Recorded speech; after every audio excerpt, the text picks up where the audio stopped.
Diretoria, que loucura! 5-0 Paris Saint-Germain, comemoram os Enzos em todo o Brasil. O Paris Saint-Germain é finalmente campeão da Champions League numa goleada absolutamente improvável, inesperada. Ninguém imaginou que fosse esse o jogo, né? Acho que muito frustrante como jogo e muito do cacete historicamente você vê uma goleada dessa numa final de Champions League, a redenção do Paris Saint-Germain, que tantas vezes tentou, que tanto contratou, que tantos times montou, que tantas frustrações gerou para o seu torcedor ali com todo aquele investimento, e agora, quando nem tanto se esperava, apareceu um time capaz de chegar ali na final e ganhar. Eu acho que tem alguns fatores aí um pouco mais...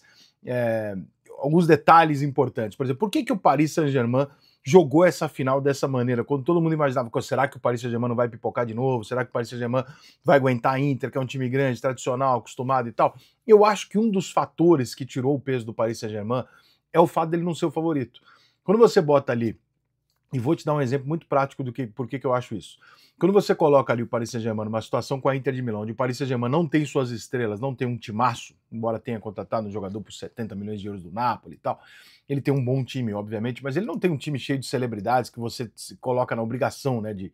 Por exemplo, quantas pessoas esse ano pararam para ver jogos dos Paris Saint-Germain que não fossem pessoas absolutamente habituadas a ver futebol? Poucas. Por quê? Porque não tinha um atrativo.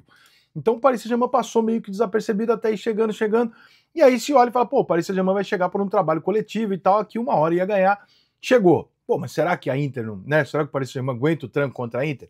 Eu acho que o fato de ter tirado do Paris Saint-Germain a responsabilidade de ganhar o título, deu ao Paris Saint-Germain a possibilidade de jogar um jogo com uma tranquilidade, entre aspas, que ele não teria se ele tivesse ali as estrelas e a cobrança pelo título. O Paris Saint-Germain não foi para a final tendo que ganhar da Inter. Ele foi ali para disputar o jogo, mas ele não foi tendo que ganhar. Então, eu acho que isso ajuda o Paris Saint-Germain. Exemplo que eu uso muito para falar disso. Eu acho que seria campeão, tá? Mas o jogo, por incrível que pareça, mentalmente, ficou melhor para o Botafogo com a expulsão do Gregore do que sem expulsão do Gregore. Por quê? Porque o Botafogo foi para a final favorito. Ele tinha que ganhar do Atlético Mineiro. O Atlético tirou o peso das costas. Com 1 minuto de jogo, o peso vai inteiro para o Atlético, porque aí não é uma disputa. Você tem que ganhar, você tem um jogador a mais. Você é obrigado a ganhar. E o outro fala, bom, perdi e já tem um vilão. Não vou ser eu. Você tira a responsabilidade dos caras e aí você consegue dar tudo o que você pode sem culpa, sem ter aquela coisa, mas eu não posso bobear, mas e se eu perder? Aquela famosa vontade de ganhar, tirar o medo de perder. Situações como essa acabam mudando o mental. Claro que não foi só por causa disso que o Paris Saint-Germain foi campeão, esse é só mais um dos detalhes, obviamente, mas eu fiquei realmente muito impactado com a atuação da Inter, mais do que com a atuação do Paris Saint-Germain, que eu acho que jogou muito bem, tal. Mas do outro lado teve um time que simplesmente não foi para a final. Poucas vezes na minha vida eu vi um jogo decisivo onde um dos dois times tinha um sonho, porque acho que é sonho dos dois, né? E simplesmente em nenhum momento esboçou uma reação, nem sequer de perder a cabeça e falar, cara, eu tô perdendo meu sonho.